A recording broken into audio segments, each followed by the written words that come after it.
We choose to go to the moon. We choose to go to the moon. Bob, this is Gene, and I'm on the surface. And as I take man's last step from the surface,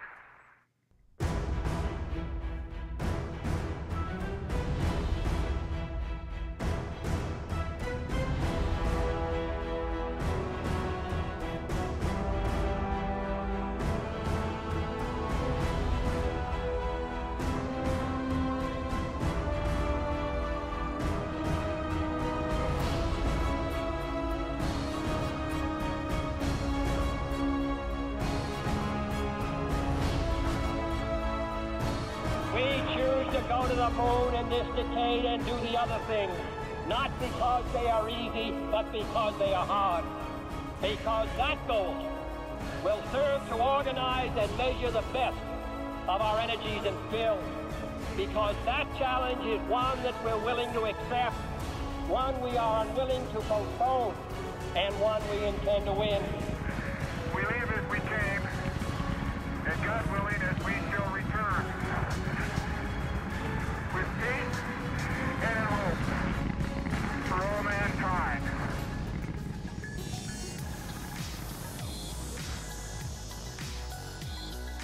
Oh, it's beautiful, Mike. Got the flag up now. You can see the stars and stripes.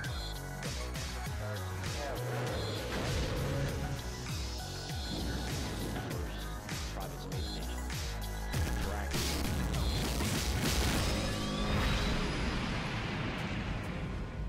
And welcome to Spacevidcast Live, episode 6.17 for Saturday, June 15th, 2013. My name is Benjamin Higginbotham. With me, as always, the beautiful, lovely, wonderful, and talented Gary Ann Higginbothams will be your host for this episode. And if you like that opening, which is a little bit different from our normal opening, that is going to be, that is the promo video for the book Not Because It's Easy. There, see, it's easy for me to say. There you go. Not Because It's Easy on the Kindle. So you can get that Kindle. You can also buy that on Amazon.com right now. It's George Schellenger, and he will be joining us in our second segment talking about that book and all things space, and maybe a little bit of sharks as well, because he does exploration. Sharks in space? Sharks. Dude, we got a Twitter handle coming up with that. But before we get into that, let's talk a little bit about some space news. Coming up first, we had the launch and docking of the Shenzhou 10 rocket and spacecraft to Tiangong 1. Now, we couldn't find any docking coverage, but here's the launch coverage. And we have a liftoff. The liftoff of Shenzhou 10 and the astronauts on board pretty happy and confident and waving their hands to the command center here on the Earth. And now Shenzhou 10 is on its journey to space to join China's prototype space lab Tiangong 1, which was launched in 2011. That is getting higher, and now the separation of the boosters, the 4 boosters were let go. And the next will be the second stage being separated. Now the separation of the booster and the spacecraft. So the spacecraft Shenzhou 10 is on its own to get to the orbit. Although they're traveling very fast, Although they're traveling very at fast. 5 kilometers per second. Yeah, 5 their kilometers per second. Their relative velocity is very small. That's why they can rendezvous and docking. Now we have seen the solar panel unfolded. That means the spacecraft can use the solar energy to power itself. And that's kind of the moment where a lot of spacecraft, and Carrie Ann pointed out before, well, as we were in the clip, I didn't mention that was a manned mission. So there were humans on board going to Tiangong 1, which is their floating space station. It is not the International And when you say Station. they, you mean China? China. It is China's manned space station. mission. Well, Okay. because we, the U.S. and the conglomerate, wouldn't let them be part of the International Space Station. Right, So they were so- like, fine, we'll make our own. China made their own. And they did, and they've launched, again, more humans. They're going to be up there for a little while. They have docked successfully to the space station as well. Like I said, unfortunately, we don't have any docking coverage of that. But congratulations to China. That, you know, not an easy feat to do any of that. And I appreciate that they're very encompassing. What am I trying to say? It was 2 men and a woman that they launched. So I appreciated that there wasn't a completely manned mission. Now, last week we talked about the launch of ATV-4, Albert Einstein, the automated transfer vehicle. This week we've got, check this out, docking coverage. Yay. So this is the very slow. Everything in space is slow, right? Well, seems slow. It's what he was. Well, it's fast. It's relative velocity, right? So it's fast and slow at the same time. Right. Well, because and also when you're going that fast, you want to go a little bit slower to make sure you don't break into things. Yep, exactly. So here we go. ATV-4 docking with the International Space Station. It's unmanned, so it's giving supplies to the crew of the space station. They'll also use it as basically a giant garbage container. So they'll throw all the stuff that they don't need back into that when they're done. They'll detach from the space station and let it burn up in Earth's atmosphere. This was a fun one that I had seen from, I think it was Reddit or something like that. Yeah, I was trying to figure out where this came from. Oh, no, it came from The Verge, actually, is where it came from. Yes, okay. That's where it came from, not Reddit. This is a site called lonesignal.com. Before I describe what it is, let's play this video. Check this out. Have I ever wondered if there's other beings in outer space? There has to be, statistically speaking. I think that there's definitely somebody out there. Yeah, I think there is something up there. I hope they realize I'm one of them. Love has no boundaries, so why not? I mean, really, I'm in love with this one alien that I keep talking about. To take one object in the space with me, I would take... something for pleasure. It would be a pencil. Nothing. Please don't hurt us. We should send messages to aliens, of course, yes.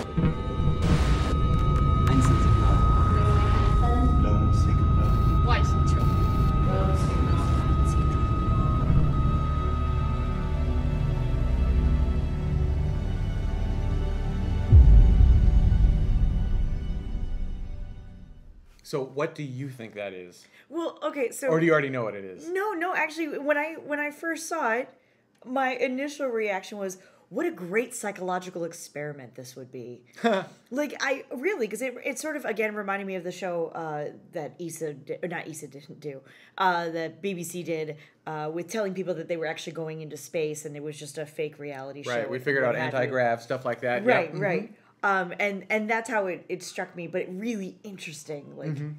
So that's not what it is. Although that would be fun. I think so. What it actually is it's your ability to send messages into space. It's kind of like SETI. I believe they're calling it METI, which is Messages for Extraterrestrial Intelligence. You can go to their website, which is lonesignal.com. And you will be able to, when they launch, a little bit later on, in less than a week, when they launch, you'll actually be able to use one of their radio transmitters and actually broadcast your message out into the cosmos. And I believe the first message will be free, and the next message will be 99 cents thereafter, or something like that. I'm not sure what currency that's actually. So we're creating ringtones for aliens. We're creating ringtones for aliens. That's the way they really should market that. Yep, you got it. So that's going to be, it's interesting, but it's still fun, right? It starts conversations about space, for sure. And I like when we start conversations because then people start thinking about it. So there you go. We'll start some conversations.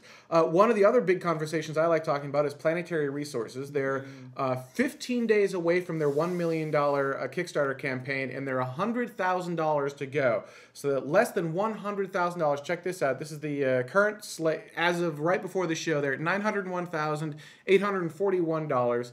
And 15 days left to go, but they have a stretch goal now as well, which is if they get to $2 million, they'll be able to actually search for exoplanets. I'm like, aliens. No, exoplanets. So here's the stretch goal, searching for exoplanets. So whatever we can do to get them to their $2 million goal would be awesome, right? Now, the way Kickstarter works, if you kind of go back, I actually thought they were going to reach their $1 million goal, but there's this, so you start really, generally speaking, you start really strong. Everyone does stuff for like half a week to a week, and then it just goes thunk and dies off. And then you're like, oh no, I didn't reach my goal until you get to the very end, at which point it goes whoosh and skyrockets again. So you know, before it dropped off, they made over half, right? Yeah, they made it dude. to around $500,000 to $600,000. So I knock on wood, I have very little doubt that they'll actually be able to make it to the $1 million mark, but will they be able to make it to the $2 million mark? It's exciting. This is, again, one of those things that really starts conversations going, because this is your space telescope. Planetary Resources will have a bunch of these telescopes, but they're dedicating one to the masses to do whatever you want to do with. And that's why it's only $1 million as opposed to the $10 or $100 million it would normally cost, is because it's part of a larger fleet. But they said, you know what, we want to just give it to you guys so you can play with it and see if see what you want to do with it, and start conversations, get your picture in space, selfies, as they like to call it.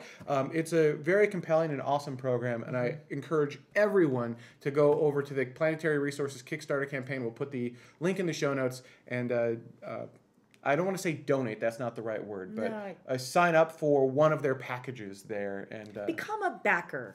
And it doesn't just have to be you, right? You probably work for a company somewhere. Get your company to sponsor something. You know, they can probably do a bigger $10,000 package or something like that, and then make that company can use that as a gift for employees, or they can give it out or be like, hey, look how cool we are. We're doing space telescope stuff, right? I mean, don't just use individuals. Companies can do this stuff too, and help.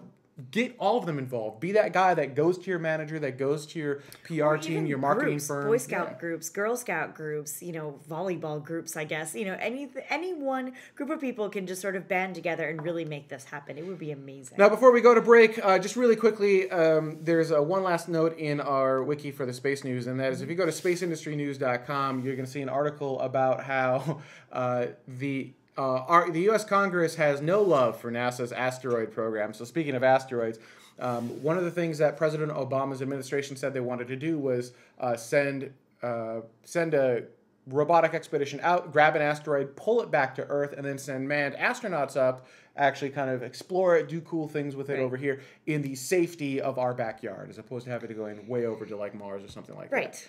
And basically Congress has said, look, Space Launch System, good. Orion, good. Asteroid, not going to happen. So that's where we're at with that. So we'll continue to follow that and see where it actually ends up. We're going to take a quick break, and when we come back, George Schellenger of just space fame, I guess, is going to be on talking about his latest book. Stay with us. We'll be right back.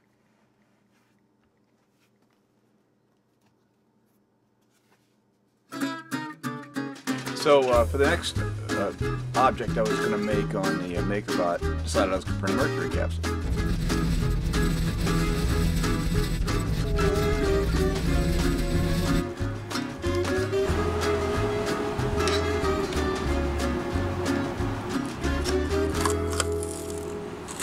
There we go. The top of that didn't print very well. The model looks fine on the outside. So the bottom half of this to print.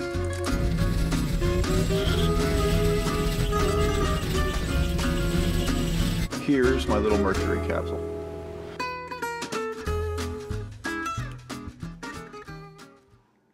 Our own in-house crazy rocket scientist Vax Headroom making stuff on his 3D printer, which is really cool. I particularly love the sideways headshot. That was that was fun. We are joined now by George Schellenger, author of Not Because It's Easy. And it's not easy to see that book cover on my Kindle, so I apologize. George, welcome to Spacevidcast. Oh, I can't hear his audio. Could we bring him? There we go. So actually, welcome back. I should have said welcome back, George. Thank you. Greetings from a little bit south of the Space Coast, enclave here on the beach, where we are looking at all things space. So, tell me a little bit about your book before we get into kind of some of your other space nerdery. What is this? This is not so a lot of the books that we bring on the show are factual, like looking at the past kind of stuff. This is more of a fictional book, but with fact built in. So can you describe that a little bit? Yeah, so Not Because It's Easy is basically an adventure story wrapped in the history of Project Apollo. So basically it's a modern day moonwalker who walked on the moon during the Apollo program, decides that, hey, the infrastructure of Apollo, all the blueprints are there, all the data's there, let's build this thing and go back to the moon. but the U.S. government has its thoughts as well as the president, and it may not be so easy to get back to the moon. But that's kind of it. So it's a chase that crosses southeast and ends in orbit around the Earth, and it's interesting, but based a lot on the history of Project Apollo. So it's actually a lot of the scientific data is actually factual, like what you actually would need to do to get to the moon is actually correct, and how we got to the moon in the book is also correct. Right. Well, the main character really spends a lot of the time explaining how he went to the moon during Project Apollo. I think it's going to make the moon hoaxers extremely angry because it does look at all the facts behind Project Apollo and the fact that we did it, and we did it 40 years ago, and we haven't been back. And that to me is unacceptable, and it is also to the main character in the book. Just completely unacceptable. Let's do it. Let's take the infrastructure that's already there, improve it with things as simple as the technology in an iPhone. I mean, we have amazing stuff that we could put in an Apollo system and go back to the moon. We did it once. Let's do it again. Is that why you wrote it? Because you want us to go back? I mean, we've been at low Earth orbit for 30 years without stretching our deep space legs. Is that part of the inspiration behind this? Well, the main reason I wrote this book is a tribute to Apollo. Apollo to me is, I mean, it's cliche, but it is a metaphor for success. I mean, everything we did to make that happen in such a short amount of time, we did, and we can do it again. It doesn't have to take 20 years. It doesn't have to take 30 years. We can do these things if we put our will against it. If we put the right force against it, we can do it. Kennedy dreamed big in 1961 and 1962. He said, we're going to send a man safely to the moon and return him to the Earth at the end of this decade. It wasn't a 20-year plan. It was an 8-year plan. It was like, we're going to do this. And we did it.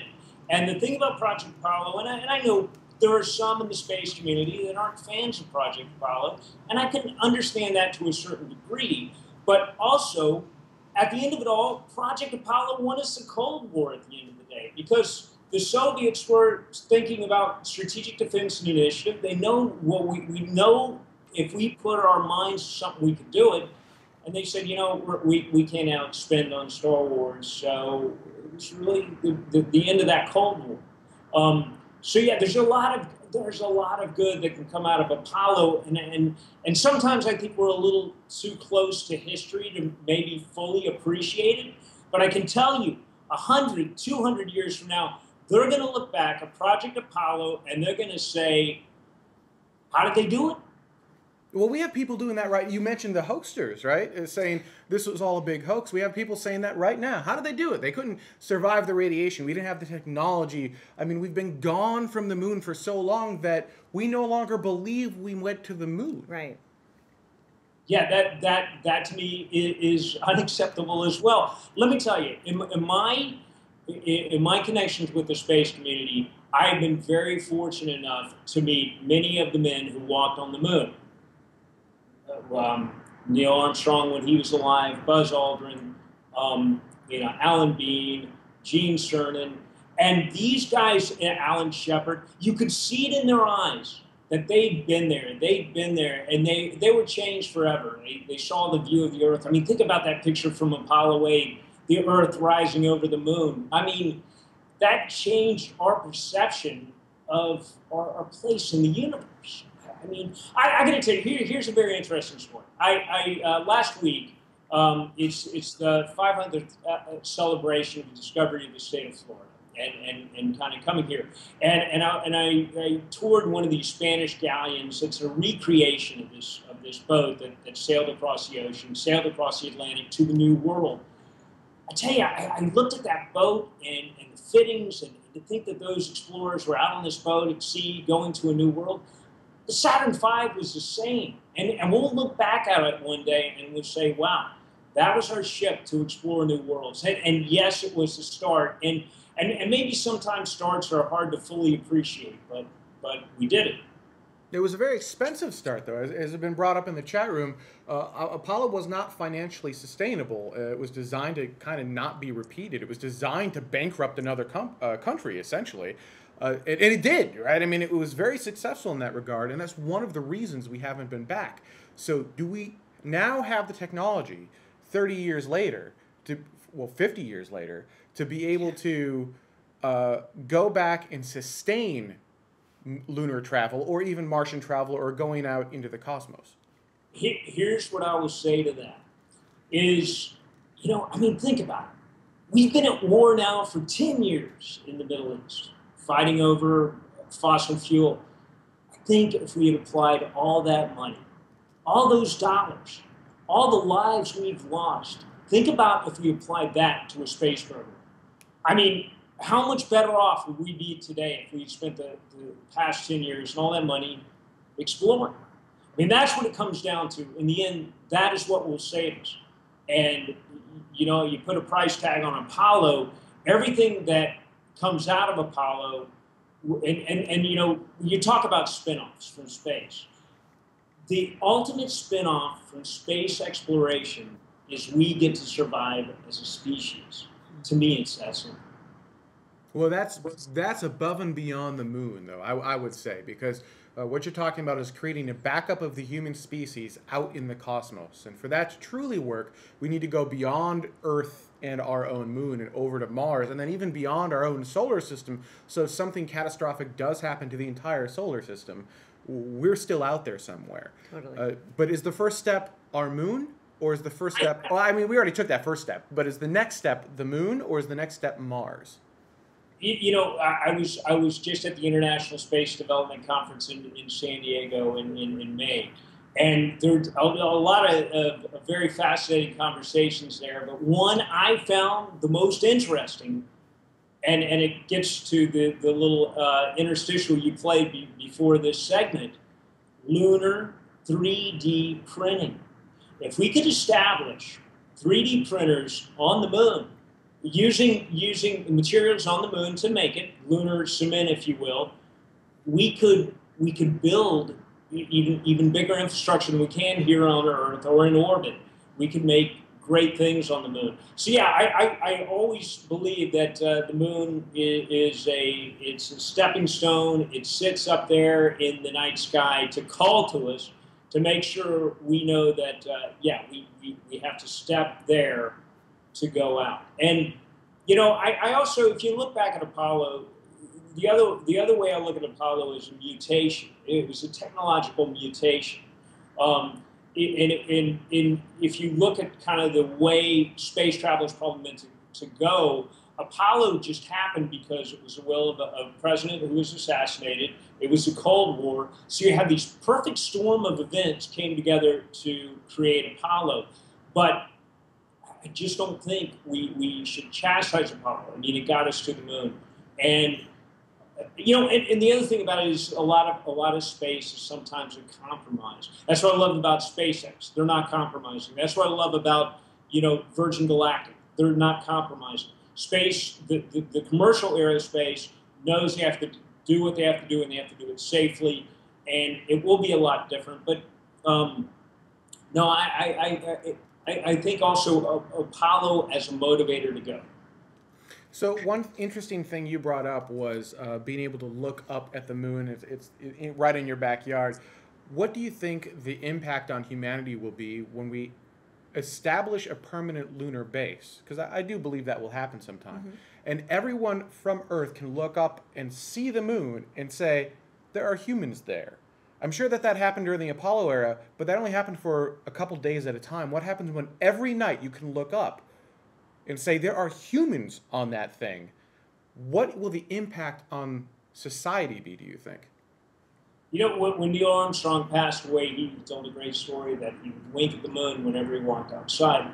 And I think that knowing there are people up there, knowing we have permanent residence on the moon, I think that will inspire generations. And that is the key thing, is continuing to inspire the next generation to make sure they are studying science, technology, engineering, and math. And Buzz Aldrin has an interesting take on what's called STEM. He says it needs to be science, technology, engineering, art, and math. But I think that if we send the right team to the moon, it will inspire us. And here's the other thing. Now, the one thing that sometimes space becomes so routine, we don't realize that there's an incredible project right now on the International Space Station that's orbiting the Earth, the most complex, most complex structure ever built by mankind is up there right now. And it's kind of sad because we don't really take time to appreciate it. We get so caught up looking down at the problems we face on a day in and day out basis. The great thing about the moon is it forces us to look up.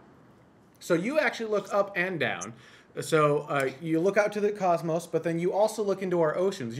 You are unforgiving in your desire to explore everything here on the planet, out in the cosmos, everything. Tell us a little bit about what you're doing in the oceans. Well, the ocean and sharks are a big part of my work and what I do right now. And recently, we just took Sir Richard Branson to dive with tiger sharks in the Bahamas, and more about that coming up. But I believe that exploring the ocean is a good analog for exploring space. And until the price of the ticket comes down a little bit, I'm just going to be out there in the ocean, doing underwater work, experience neutral buoyancy and things like that in a cost-effective way until I can go up. But exploring the ocean is tough. You're dealing. I have a lot of cameras, a lot of equipment I take to sea, so I'm dealing with keeping all the equipment working. Like if you bring stuff to the moon, you're gonna have lunar dust. You're gonna have problems in that regard. So. Yeah, I love exploring the sea because it keeps me out there, and I think we're born to explore and see what's over that next horizon.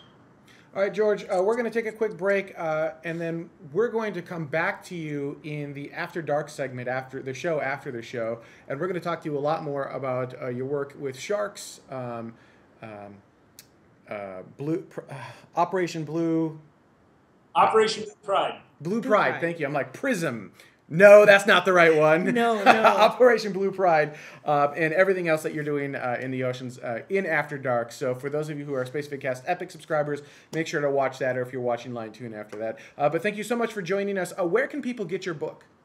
It's available right now on Amazon.com. You can get it on Kindle.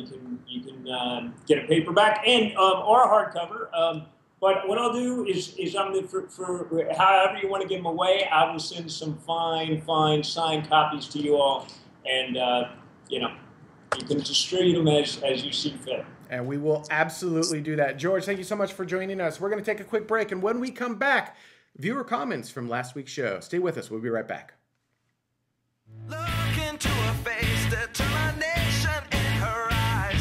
She won't give up or quit or fumble little fashion lines. Filled with awesome expectation, this girl's a fascination. And nothing in her way will keep her from her destination. Cause she's fire walking, she's fire walking. When it's hot, she keeps on moving. Through the heat, keeps on improving. Yeah, she's fire walking, she's fire walking to be free. Oh, last week's show. The topic was, well, it was I don't want to say controversial show, but people certainly have their opinions. The topic was, do we need big government to continue exploring the cosmos? In other words, can we get to Mars without big government? Right. Are they required? Is it SLS that we need to have? Or is private space, SpaceX, Virgin Galactic, Orbital, companies like companies like that? Well, they're 1 foot in, 1 foot out. Blah, blah. Yeah, Keep right. going. So, are those the companies that we need? So the first comment comes from Ram. I'm not sure how to pronounce that name. Big government and private enterprise are both going to pull each other forward in space exploration. Both the government and private enterprises took part in it. They took different agendas, but both help each other out. I'll let you keep reading that one for the rest of the comment on your own. I agree, actually. I don't think it's either or. I think that they are here to help each other. And I'm not 100% sure about SLS in and of itself, but certainly when you look at entities like Orbital, SpaceX, in customers that are competing for COTS and CCI cap, which are the their COTS is the commercial transportation of cargo to the International Space Station, and CCI cap with the humans to the International Space Station. When you're looking at all this stuff, the fuel is the private industry, but the catalyst is NASA. And you need those two. They go hand in hand in different ways. They're definitely different pieces of the entire puzzle, and it's hard to see the entire picture without all of the different pieces. That's kind of how we see it in general. So we basically agree with that. But always for the sake of debate, we like to sort of start conversations and get people talking, right? Exactly. Because the more people are talking about space, the more their awareness about space is up. And we have every person, at least in the United States, every man, woman, and child, well, every man and woman, not really necessarily a child, has the ability to shape our future in space by electing politicians that are pro-space. Right. And so when you start these conversations, you can, in fact, shape how NASA is going to be based on your vote. And I think a lot of people are cynical and don't believe that anymore, but it is absolutely true. I think that government and new space kind of go hand in hand. Government isn't evil and new space isn't evil, and government isn't good and new space isn't bad. They're both necessary to get us out into the cosmos.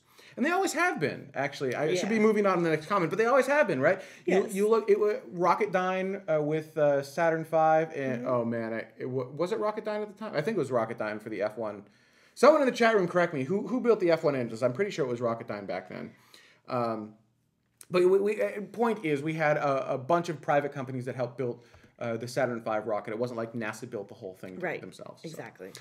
All right, this comment comes from Glander Bronjerg.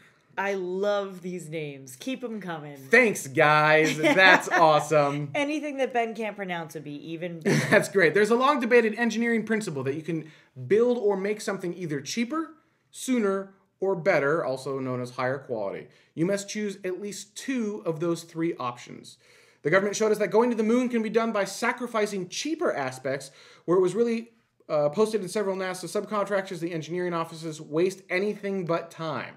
I'm hopeful that commercial companies show what happens when you trade cost for time. And actually, that going back to my last comment, the idea basically being, like he said, you can either have it cheaper, sooner, or better. And in not all three. In Apollo, they needed it sooner and better, but they didn't care about cheaper. Right. But now we care about cheaper, but we need it cheaper and better. So it takes longer. Right. And like Glander Bonjour is going to say, hoping that commercial companies are showing what happens when you do try to do all three at the same time.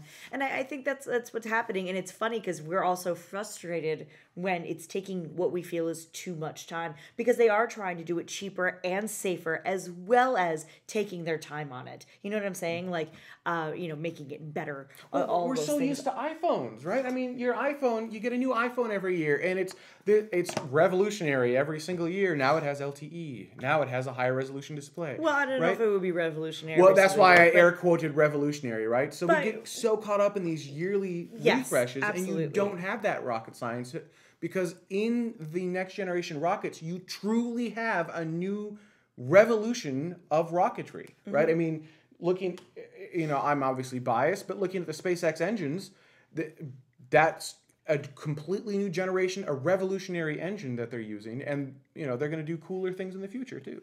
So I think that is what commercial companies are doing, is that they're trying their best to encompass all three, that perfect sort of Venn diagram there. All right, this one comes from PVPC Tutorials. Ha, I can say that one. I don't think big government is the best chance, because the USA did a space program from zero to the moon in the 60s, but commercial space programs don't have to do much of this development, and so they don't have to spend that much money. Such an interesting concept. I mean, the work's already been done for you, so take it, regurgitate it. Actually, the same concept as George's book, right? Right. We did it once, rebuild it, do it again, right? We have all the blueprints. We know how we did it before. Exactly. Yep. Yeah, no, it is fascinating when you think about it in those kinds of contexts of just It's already been done. Just do it again. It's gonna be alright. But it's gonna be alright. But going back to actually even just the previous comment of trying to do it cheaper, sooner, and better all at the same time. It wasn't a perfect system the first time around. There's definitely improvements that could be made. There are a ton of improvements just alone in manufacturing. How we manufacture these vehicles. We've got friction stir welding now. Yep. I mean, duh, right? There's one thing.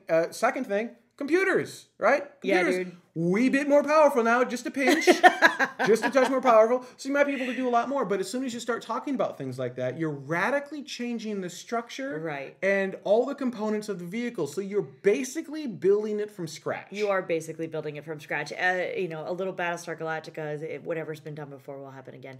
But at the same time, yeah, there are better ways to be doing things, cheaper ways to be doing things, faster ways to be doing things, safer ways to be doing things, and now that has become our focus, and I believe in that. So while she believes, I do. Those are Preach the two sides of that particular coin. Of hey, we already did this. Why don't we just replicate that? It'll be fine. As opposed to well, yeah, we did it, but why don't we do it better and cheaper? Cheaper, better faster, and cheaper. better, safer, all of the things. Did you just Daft Punk me there? Oh, maybe a little bit.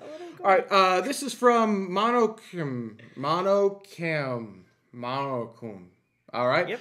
The U.S. government supports space exploration more than any government in history.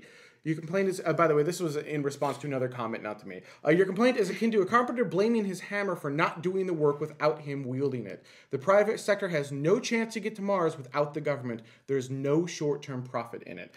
Interesting concept as well. I think no chance is a bit strong. It's a bit strong. Because Elon, it just takes one crazy billionaire. And we've got a few right now, right? So we've got Elon Musk, he's one crazy billionaire. We've got Sir Richard Branson, he's another crazy billionaire. We've got, actually Amazon. Jeff Bezos is another crazy billionaire.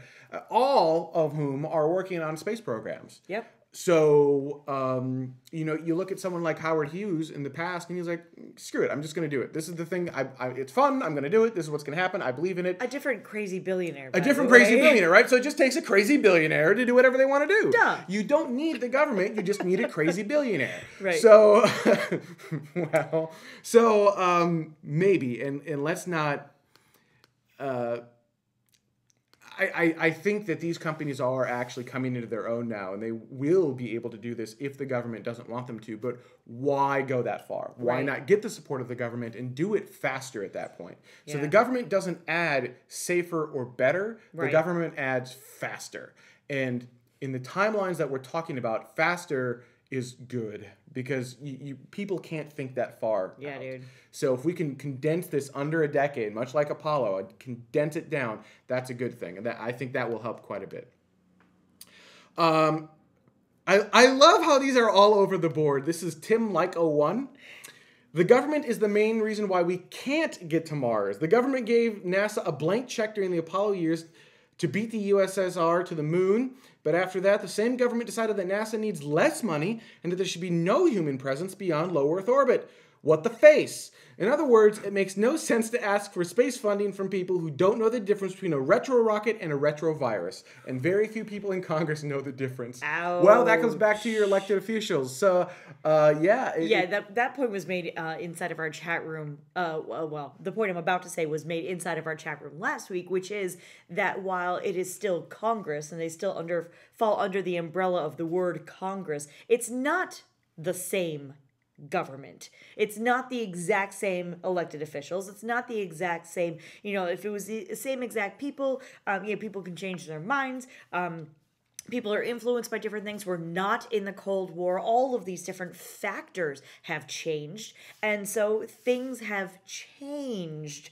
While it does sound really convenient to say, well, Congress said this one time, and then Congress said this another time. Yeah, like freaking 40 years later, 30 years later, like that's a completely different, that's an entire lifetime. You know what I'm saying? Like that's an entire generational difference at that point, and it's not the same anymore. It is unfortunate that there is less of a long-term view under such a umbrella as Congress, but it's not exactly the same. So it's a little bit unfair to compare those two, if you will. All right, so I'm gonna. Normally, I would close the show because we're over time, but this is interesting, so we're going to keep going, and we're the internet, so we can do that. All right, so this is from Taylor Rance.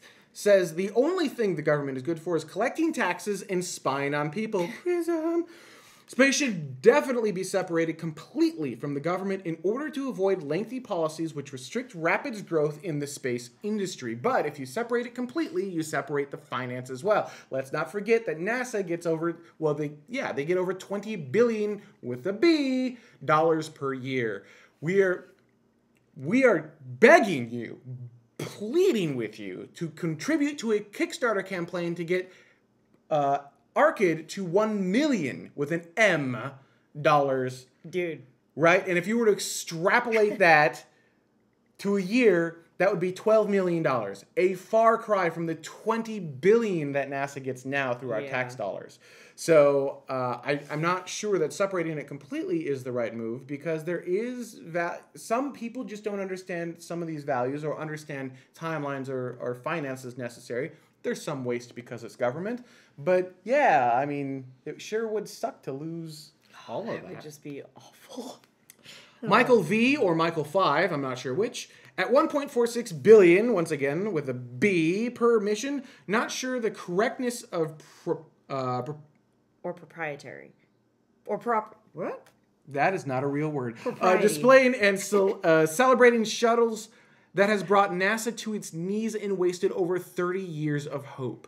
Basically, I'll let you read this comment on your own, so leave it up on the screen just for a moment. The underlying concept is the shuttle got us. The space shuttle is not something to be celebrated. The space shuttle is what got us locked in low Earth orbit for 30 years. It is what has prevented us from going back to the moon, and there is some truth to that, but at the same time, it was a magnificent and majestic vehicle that did amazing things. It did build the International Space Station. It did pull together parties that were fighting in the Cold War and helped pull them together through the International Space Station.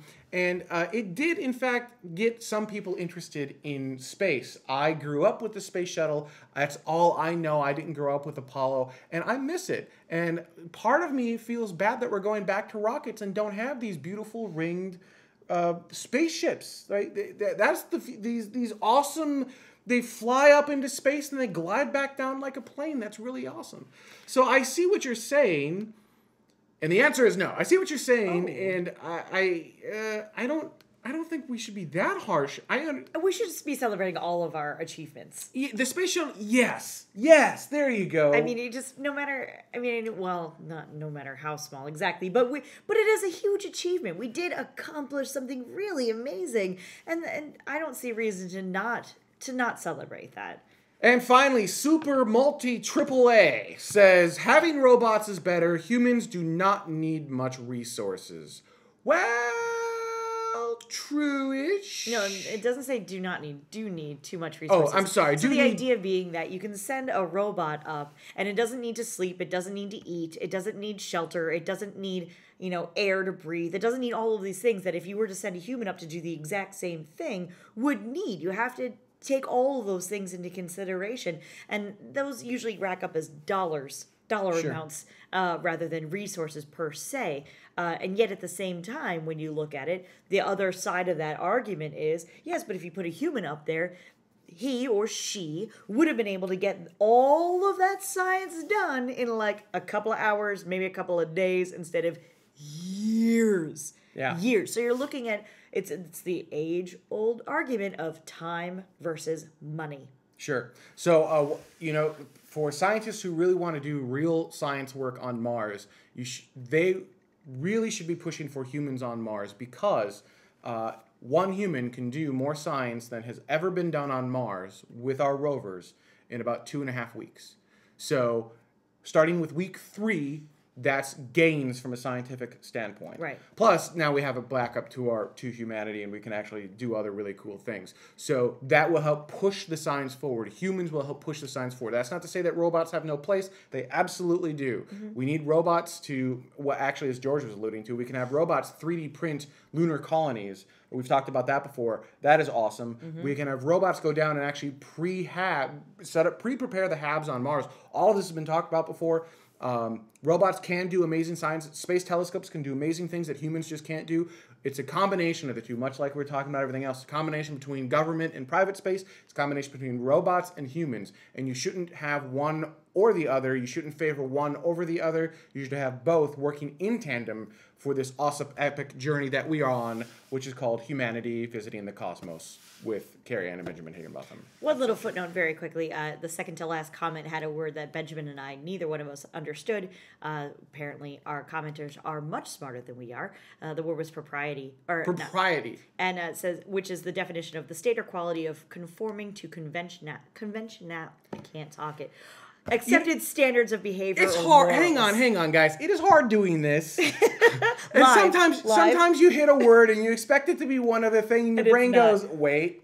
So it is a word. And that's why we're not on television. And now we're going into After Dark, and I can grab my soda and set it on the desk, which I'm not allowed to do during the original show. All right, I'd like to thank everyone so much for joining us. We're going to go back to George in After Dark. We're going to talk about some of the awesome stuff that he's doing with sharks and the ocean. He actually has some really cool pictures that aren't really Amazing widely stuff, out dude. there, and we've got a cool video that we can get to show you. It's pretty cool stuff. So if you'd like to watch Spacevidcast After Dark, if you're watching live, stay tuned. It's up next. If you're a Spacevidcast Epic subscriber, that starts at $10 a year, starts at $10 a month or $100 per year. That's what will get you access to Spacevidcast After Dark, along with all the After Darks that we've shot, as well as exclusive interviews, content, a bunch of gigs and gigs and gigs of extra stuff. Spacevidcast Epic is what helps us produce the show. I'm doing this at 9,000 miles an hour. Yes, you are. Because I want to get into After Dark. So on that note, thank you so much for watching. We'll see you next week.